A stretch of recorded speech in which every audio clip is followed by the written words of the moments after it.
Hi guys, welcome back to Raw Conversation, and we're still on season 3. Today's topic is quite an interesting one, but before then, let me get to introduce my co-host. Hi, handsome. Hi, David. You look tired. Are you tired? No, I'm geared up for this conversation. Yeah, you have to because it's an interesting one. Yeah. So with us today, I have my own very good friend. Is my friend from way back, and is into Japa business, which leads us into the topic of today. Hi, Kingsley. Hi, David. So, for people that don't know Kingsley runs an educational agency called Foster GPS. So, today's episode, Kingsley will be doing free consultation. It's not a paid advert, but we'll be doing free consultation, full consultation, no service fee, from War Rock Conversation member.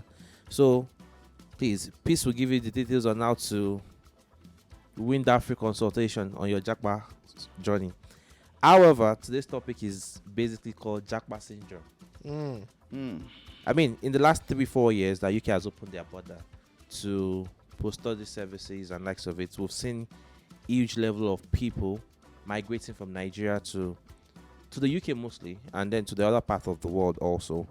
So before we dive into the area of concentration, Sean, what's your take on that? Well, first of all, thank you for bringing me on board. I need you to speak to your microphone and then speak up a bit. Yeah. Sorry? I need you to speak up a bit and speak to your okay. microphone. Yeah. I say thank you first of all for bringing me on board. This is actually an interesting topic. Japa syndrome. To be honest, that word came in since I think about 2 years back, 2 to 3 years back. Yeah, 2 to 3 years now here. And it started when the post-study work visa thing was approved. To be honest, it's not been easy for us, actually. You're making money now. I know I'm making money, but then it's not my dream to just ship out anything that comes to my table. Do you get? I try to. So are you saying you're part of the problem in Nigeria, or you're part of the solution? I try to differentiate this jackpot thing with what I do for a living. Do you understand? Yeah. Because to be honest, I'm not just a jackpot, will I say, a ticket for you to just come to my office and you're all gone. Yeah. Yeah. So you turn people down? Yeah, of course. At some point I do, because you feel it's not good for them. We are based on what I do. We are professionals, and there are so many contracts we signed with different institutions. Our office is not just for you to just come and disappear just because you want to, knowing that you're not going to represent us well where you're going to. Do you understand? And a lot of things have been coming up. You see somebody will just come tell you that I have like 8 children and I have 15 children. As in, I'm going with 10 people. You can imagine, like somebody will tell you. People are even adopting other people's kids. Yeah, I have a case. I have a case where brothers are marrying to each other, just all in the name of jack buying, which is not what I do. So each time when I find out, I try not to get involved in it, because at some point it has a long-term effect as well. Yeah. To be honest. I mean, a lot of people arrived in the country. They've said they are going to study, and eventually they didn't end up studying.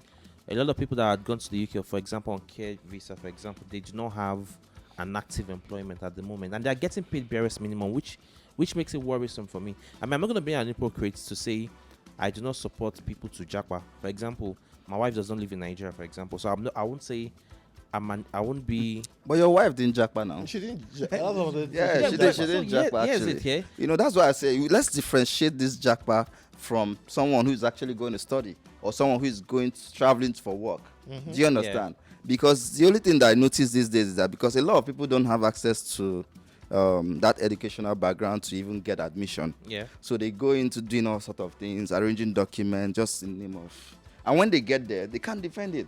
Yeah. The system over there is quite different from what we have here. Do you understand? I mean, okay. So for example, I'm going to bring a scenario Adam and I spoke about in one of our conversations.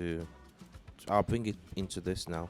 So while we're having a chat, yeah, we have a particular scenario of someone that we know very well that was with a doctor, and apparently the doctor was researching the answers on Google, which means that the best of the best doctors that we have, for example, they don't jackpot. So the ones we now have left, they are now Google doctors, COVID-19 doctors.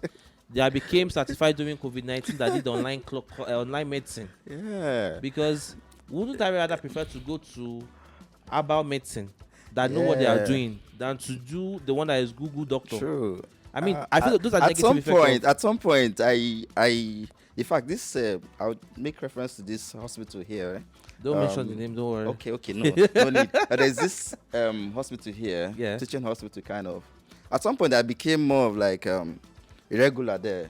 Each time I go, somebody will invite me. You did this for my friend, my doctor friend, and at some point, even their directors, their managers, everybody They are just all want leaving. to. Just want to leave. I You think see we're losing someone- the best. We're losing the best. That's- now. Yeah, you see Yeah. someone with a very good degree, qualified, Russia, they have China, that Yeah. they have good medicine and all those.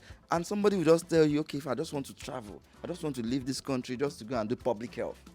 Do you understand? As in, it became so rampant that doctors I have on my phone alone is just too many, and they are no longer here. Okay, so now here's it.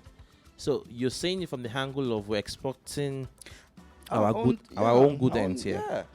Now, on the other hand, do we strongly think, and Ansom, I want you to react to this, Ansom.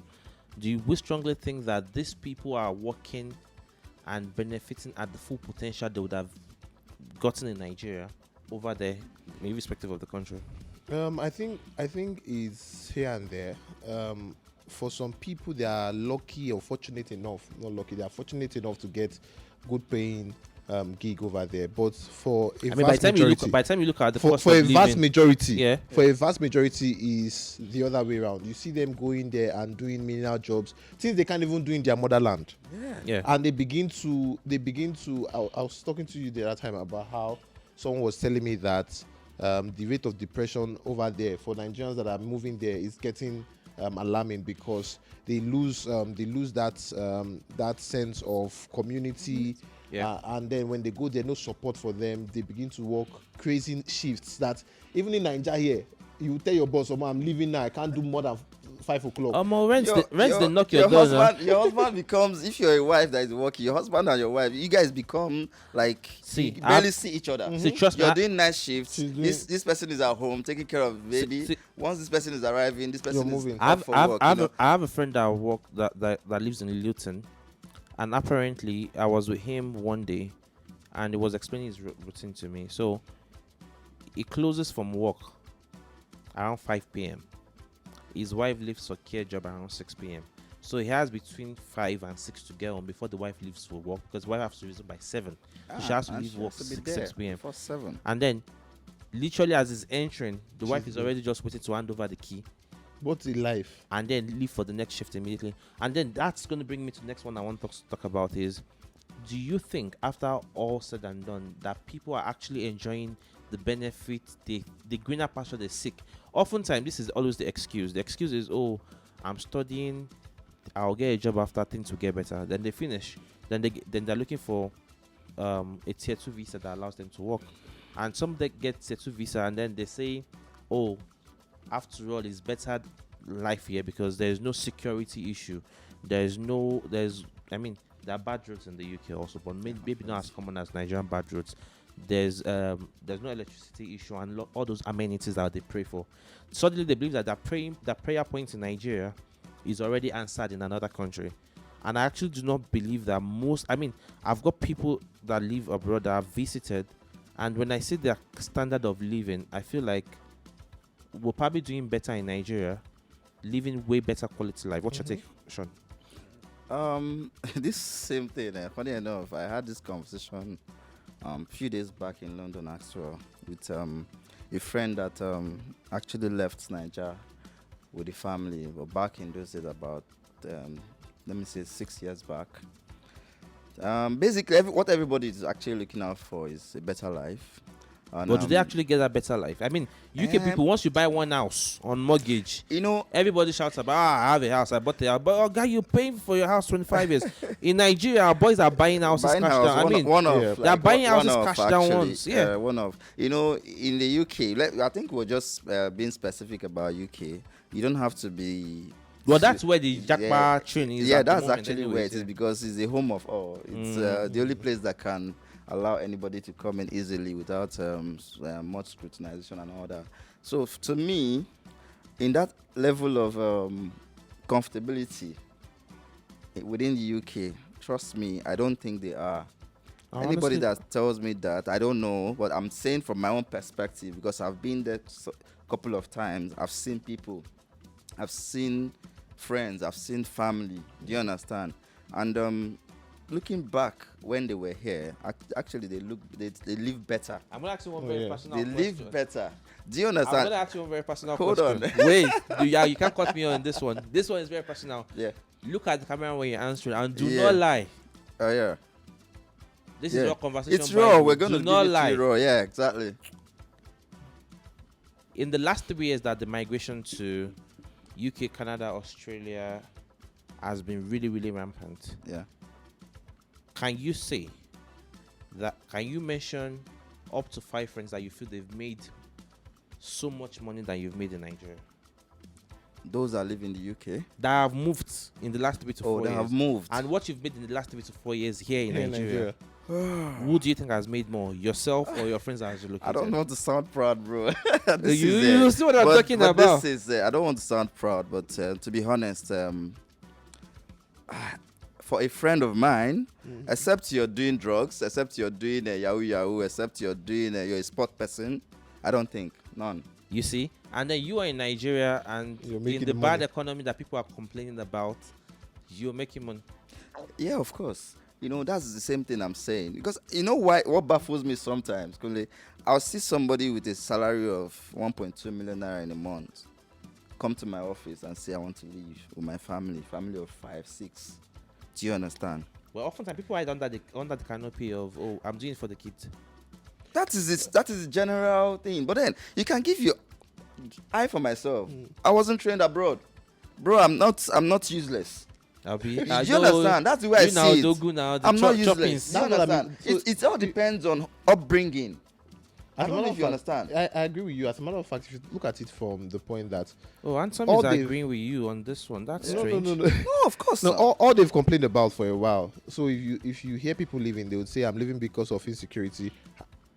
I know a lot of people have suffered because of insecurity, but they've never had any experience about the insecurity. All they just know is that What they read on they've read that something is happening somewhere. They say they are doing it for their kids, but we see what's going on outside there with children living there. Yeah, even So- in the US, it's just somebody come to a mall and spray And just everybody. At the kill- end of the so- day, what happens? So what are you talking about? It's, No, if it's for security, bro, just do your work, get good money, give yourself a good apartment, give yourself a security. You can go to a secured estate and rent a house and live well. Yeah. Do you understand? yeah. Okay, so I'm going to take this to another angle now, and let's speak from the angle of people that are family oriented. I mean, everyone here is quite family oriented, so that's why I'm bringing this up now. Yeah. There are some people that are your family and friends that are relocated, that you may never ever see each other again for the rest of your lives.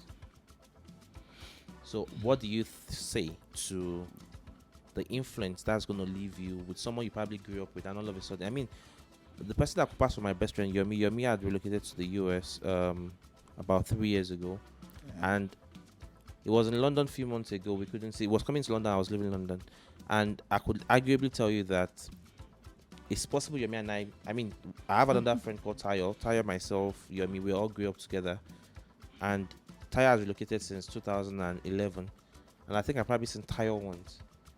And that has depreciated the value of friendship because, I mean, our interests are no longer the same. We've moved on into different things and likes of it.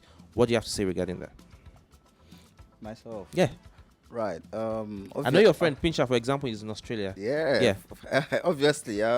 Funny enough, the only thing that happens when it comes to friends, though, you know, one thing about life, you know, those things reflect me back to high school or university. Do you understand? Most times when we all leave school, everybody faces his own hustle and all that. When you leave this country as my friend, trust me, the friendship might not be the same. Yeah, just like I can say, okay, you mentioned Pincher. I don't want to say this, but then I was in Australia a few days back, and I in fact I thought of, I've not seen him. I mean, for the past 6 years now. Yeah. Oh, it's been gone that long? Yeah, Pincher left over 6 years now, Yeah. close to 6 years now. Though we try to keep up, you know, sometimes he calls me, you tell me, man, I don't check up on him, and I mean, but then trust me, a lot of Time things are taking over difference, a lot of my thing, my yeah. life and all that. Funny enough, I don't have any family member that would say that was close to me that left Nigeria or anything. No, maybe friends and all that. You get, but my friends, we don't have that connection anymore. Yeah. So there are certain things that will not even happen anymore. If just like sometimes when I have some things to share, I quickly call you because I know you're close by. Yeah. You're somebody I can see. You're somebody I can say, help me get this. I'll come to your house to pick it up. But I don't have those guys anymore. So the truth about it is that the relationship will never be the same. So what do you have to say about what they call couples? One is over there, one is here, like David now. Speak to me directly. No, they go through corner. Face me. I did here. David, what I do you did have- here. Brother, you know, that thing scares me, to be honest. People keep asking me, what are you doing in Nigeria? Why are your family still in Nigeria? You're sending us here, you're sending us there. Why your family? I said, man, my business is in Nigeria. I've invested a lot in Nigeria. My business has not gotten to the past where I can say, okay, now let me stay away from it. Do you understand? So I fear that thing. Honestly, I respect him a lot. You know why? Because that's why if he flies frequently, like, he's always, okay, let me just go to the UK. Go back and come back next 2 weeks. You tell me you're going to the UK. I can't do that on my own. That's the reason why my family are here with me. To be honest, So you can't afford that lifestyle. I can't afford it because it's No, too you can no, if it's to Let's get- afford, wait, if wait. it's been affordability, that's fine. That's a different part. We're talking about family here. I like to come back home, Nah, see so- my wife, see my kids. You understand? I've been away for like a month now. I Yeah. came back a few days. In fact, I felt so bad at some point where I was like, I can't even hug my children. This trouble they give me in the morning when I wake up, or probably in the evening and all that, I was missing it a lot. I can't imagine me. I'm not saying it's bad, though. To be honest, just if you're can't- able, it depends on the couple, though. It depends on the couple, what they agree on. Since not the boss, I'm What they going agree to on. ask Ansom one question. No, to me, it's not something I want to do, or Okay. if So- I can afford. So to Ansom do that. Chimmy under the boss. I'm going to ask him one You didn't question. answer my yeah. question. I No, just said. You did no, not you say you asked him the question. So the question wasn't for me. He said, "What does he think about people like me?" So me, I'm asking you a question. Now you're on your way to Canada, but your routes changed back to Nigeria. What happened? Because you're supposed to go to Canada for your PhD, right? Yeah, but with my wife. Yeah, but what happened? Why didn't you proceed with your trip to Canada? There was another assignment for me here, so it was a change of priorities. I had to just change my priority. So do you have any regrets not moving to Canada? No, about what I've accomplished here in the past 2 years now. I don't think I would ever achieve that in my lifetime in Canada. Yeah, in terms of impact, in terms of I think over there impact is just very it's just a very little margin. A lot of Nigerians will go there, but when it comes to impact, I'm not sure a lot of Nigerians can make impact there. Yeah. So if you're going there just to make money and die and just die there, What matters most to you, impact or money? Impact now, money. I can get money today, tomorrow it's not there. I can have all the money tomorrow, and the majority of my work is about impact. The majority of my work is impact. So for me, it's impact. Great. Money will follow. So Sean, one last question for you. So you still have clients that still wants to Japa. Yeah. Do you think, looking at the circumstances of people living abroad, I know it's business for you, it's money making Yeah, venture yeah, for you. What do you have to say to them that these people are hell bent on? Let's not lie. I've got a cousin that wasn't doing too well in Nigeria, and then he moved to America. 6-7 years down the line, he's pretty much settled now and all of that. He's got his whatever he has now and all of that, and he's well settled and all. But then, what do you think that people should watch out for when they're making plans to Japa?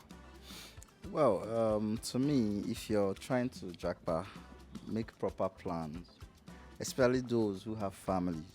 Like I know some people who just like have like 4 or 5 kids and want to move along with them at the same time. If you're the man or you're the primary applicant, please travel first. travel first. Make Because all you the see a lot of necessary- people sleeping in the library, train stations. Yeah, I just mean, make a proper plan. Because I met a man. you going to the UK, nobody will give you a house I for won't- 5 people. I won't lie, you yeah. need to be there physically, Yeah, defend understand, yourself, then yeah. understand the area and all that. Then find school for them, because when a child is of school age, Yeah. you can't just go to the UK and just be stranded. You have to be in school. That's one of the priorities. Yeah. You understand? It's just proper planning. It's not all about just getting there and making money. No, let people even go to school. If you're going for schooling, just go to school first. I don't even think Nigeria is that bad that you're so desperate to leave That's the thing. without planning. I'm- You know, That's the thing. We're gonna end tonight's episode with this story of my encounter with someone in Aberdeen. Yeah, so I was in Aberdeen sometimes this year, and I literally just met these guys at the bus park, and then the guy saw me, recognized me, and then he ran to me to say, "Oh, hi David, I know you." Blah blah blah blah blah blah. They just arrived Aberdeen. The man, the wife, and 2 kids. They came into the country with £50. They don't have where to sleep, where to stay. We have to end the conversation right now because we're out of time. But I think overall it's been a good conversation. Yeah. Sean, thanks for coming on the show tonight. Thank you for And having me. It's been a long ride. I think it's about time to call it a night. Thank you very much for joining us, and have a great day. Don't forget to like, subscribe, and share this page. Booyah.